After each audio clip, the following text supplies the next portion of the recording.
अर्को मन्त्रीले के भन्छ, कर हेरफेर गरेर हैन, आर्थिक अपराध गरेर चाहिँ हैन 2 अर्ब कुम्लाएर संसदको रोस्टममै उभिएर भन्छन्, मलाई यो पैसा खानु दिएनौ भने तिमीहरूले कति खाएको छौ, म सत्तामा छु, तिमीहरूलाई पनि कारवाही गर्छु भन्छ। र पनि भेडाहरू ताली पड्काउँछन् सही हो भनेर। अनि अर्को मन्त्री निस्किन्छ फेरि, काम यदि गरेन ठेक्दारले भने खुट्टा भाँच्दिनु भने सही हो भन्छन्। सुशासन भनेको यही नै हो भनेर उसले सुशासनको यो चाहिँ प्रत्याभूति दिला। मोबाइल रचनात्मक तरिकाले चाहिँ यसलाई पानीमा डुबाएर नष्ट गर्नु भनेर, अनि पानीमा डुबाएर पनि नष्ट गरिन्छ, कारवाही पनि हुनेवाला छैन।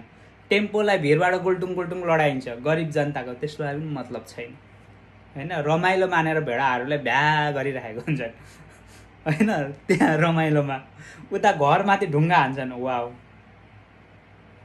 राज्यको षड्यन्त्रलाई यसरी चाहिँ दुरुपयोग गरिसक्दा पनि भेडाहरूले चाहिँ ताली बजाउन छोडेका छैनन्।